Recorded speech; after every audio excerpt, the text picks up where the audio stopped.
السلام عليكم ورحمة الله وبركاته حبايبي أبطال الصف الثاني الإعدادي، أهلا ومرحبا بكم. معكم مستر محمد جودة.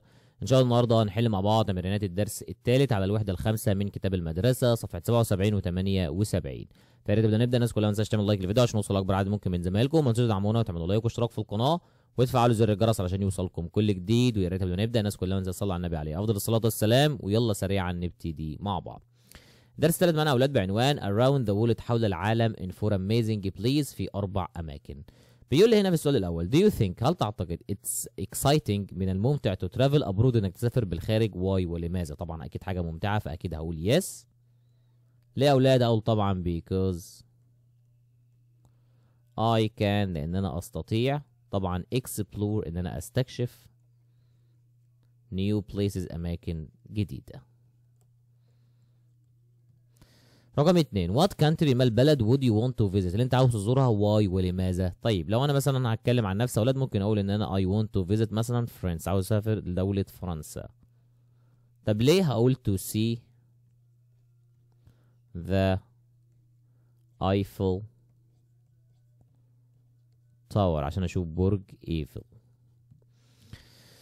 طيب بعد كده اولاد بيقول لي ريد ذا تكست، عاوز نقرا القطعه دي. بيقول لي ويلكم تو وندر تاورز، انا بص مرحبا بك في رحله العجائب. يور جيت واي تو ذا وورلد موست اميزنج ديستنيشن، لاكثر الاماكن طبعا مذهله او وجهات مذهله.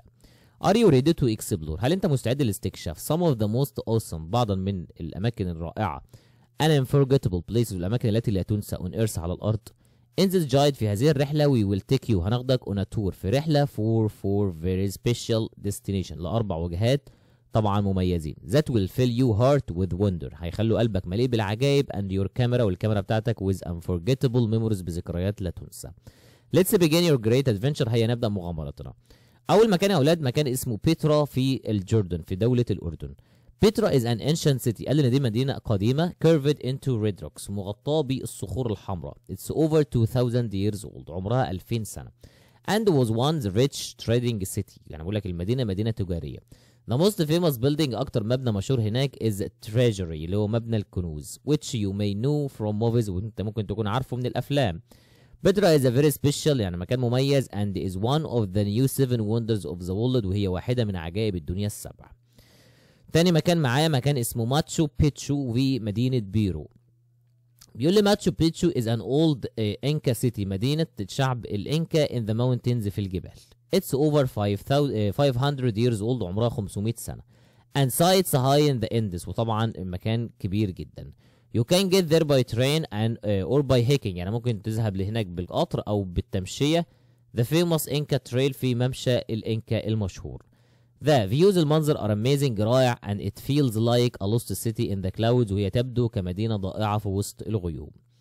بعد كده بيقول لي ريكيفاك في ايلاند، مدينه اسمها ريكيفاك في ايلاند. بيقول ان هي ذا كابيتال اوف ذا ايسلاند، هي جزيره او هي العاصمه بتاعت دوله ايسلندا. and the home of amazing nature وهي موطن للطبيعه. it's the northest most capital in the world، انا بقول لك اكتر مدينه شماليه مشهوره. from here من هنا you can visit the blue lagoon تقدر تزور البحيره الزرقاء ورم and blue geosmore pool طبعا اللي هو البول حمام السباحه طبعا او اللي بقول لك ان هي بركه دافئه من الماء. You can also see volcanoes ممكن تشوف بركان glaciers جبال جليدية and maybe even the northern lights in the winter وتشوف حتى الجبال الشمالية أو الجبال التلج طبعا في الشتاء. بعد كده بيقول لي تشاون موروكو مدينة اسمها كده. بيقول لي تشاون is a small city in the north of Morocco يعني بقول لك مدينة في شمال المغرب. high in the mountain عالية في الجبال. it's famous for its blue streets يعني معروفة بشوارعها الزرقاء and houses وبيوتها. Walking there feels like being inside a painting يعني بقول لك المشي هناك أكنك ماشي في وسط رسومات. The color blue is believed to bring peace اللون الأزرق بيجلب السلام and happiness والسعادة. It's a special place مكان مميز full of charm and culture مليء بالسحر والثقافة. طيب نشوف الأسئلة. بيقول لي هنا what is the main idea of the passage، إيه هي الفكرة الرئيسية للقطعة؟ طبعا القطعة أنا بتتكلم يا أولاد عن تور يعني عن رحلة لأربع أماكن رائعة، يبقى هنقول a tour يعني جولة أو رحلة to 4 amazing places يعني جولة لأربع أماكن مشهورة. طيب how can visitor reach ماتشو بيتشو، إزاي أولاد الناس بتوصل للمكان ده؟ طبعا في القطعة أولاد قال لك ان هم ممكن يروحوا عن طريق القطر او بالتمشيه، يبقى هقوم قايل كده باي train or hiking او عن طريق التنزه. 3. why is the city of Chowan special؟ ليه اولاد المدينه هناك دي مدينه مشهوره ومميزه؟ تعالوا نعلم عليها في القطعه اولاد، وبيقول ان هي مشهوره ليه. طبعا هي مشهوره لان البيوت بتاعتها زرقاء، وطبعا الشوارع ايضا زرقاء. هنا الاجابه في القطعه اولاد، اكتب من اول هنا، هقول اتس famous for its blue streets and houses، يعني هي مليئه طبعا بالبيوت الزرقاء والشوارع الزرقاء. يبقى اكتب من اول النقطه دي لحد النقطه دي. رقم 4. which of these places would you like most to like to visit and why؟ ايه اكتر مكان من وسط الاماكن دي كلها انت حابب ان انت تزوره يا اولاد؟ طيب خلينا مثلا نتكلم ان انا اكتر مكان نفسي ازوره المكان اللي هو مدينه بترا اللي موجوده في الاردن. خلاص، فهكتب هنا بترا جوردن،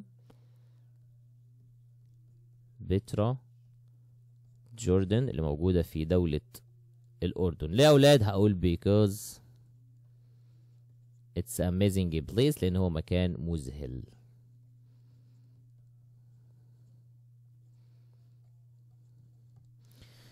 طيب بعد كده اولاد جايب لي بعض من الكلمات عاوز انزلهم هنا. عندنا كلمه ميموريز ذكريات، لاجون اللي هي البحيره الزرقاء، كيرفد مغطى، تريدنج تجاره، ديستنيشن وجهه. بيقول لي باريس اند طوكيو، مدينه باريس وطوكيو ار بوبولار ترافل، هم يعتبر ايه يا اولاد؟ سفر فور تورست للسياح اراوند ذا وورلد حول العالم. طبعا هم يعتبر ترافل ديستنيشن يعني وجهات للسفر. 2. my trip رحلتي to the mountains للجبال give me great ادتني ايه رائع that I will never forget عمري ما انساه. طبعا يبقى كده ادتني memories يعني ذكريات عمري ما انساها. 3. tourists السياح enjoy the blue بيستمتعوا ببلو ايه in the isle in Iceland في جزيرة ايسلاند. طبعا بيستمتعوا بالبلو لاجون.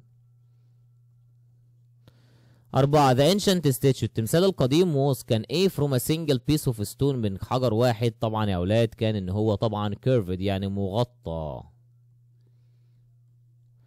5. long ago من سنين طويل فاتت the city become rich المدينة اصبحت ايه by spices and silk، طبعا بالسبايسز التوابل بتاعتها. طبعا اصبحت اولاد trading يعني مكان او مركز تجاري. بعد كده جايب لي سؤال التوصيل، جايب لي بعض الكلمات زي كلمة تريل ممشى، لاجون اللي هي البحيرة الزرقاء، تشارم ساحر، جلاسير جليدي. بيقول لنا a large mass of ice يعني كمية كبيرة من التلج ذات it moves slowly بتتحرك ببطء، يبقى ده يا أولاد الجلاسير اللي هو الجبل الجليدي. a small lake near the sea بحيرة صغيرة جنب البحر، دي اللي هي اللاجون، يبقى دي رقم 2. a pass ممشى or way أو مكان for walking للتمشية، يبقى تريل اللي هو الممشى، يبقى دي نمبر 1. A special beauty جمال خاص or attraction أو جاذبية، طبعا يبقى ده تعريف كلمة charm اللي هي الجاذبية أو السحر. بعد كده أولاد بيقول لي هنا in Paris choose one country you have learned about or would you like to visit، يعني عاوزني أتكلم عن مدينة أنا حابب إن أنا أزورها. هنا بيقول لي country chosen، اختار الدولة واختار الأمثلة بتاعتها أو الأكلات اللي ممكن تكون موجودة فيها. يعني خلينا مثلا يا أولاد نتكلم هنا مثلا عن بلد زي مثلا ايجيبت مصر. اكتر فود او اكل يعني هناك مشهور في مصر يا اولاد، عندنا مثلا فود زي ايه او اكل زي ايه؟ عندنا مثلا الكشري. اماكن مشهوره ذا بيراميدز اللي هي الاهرامات.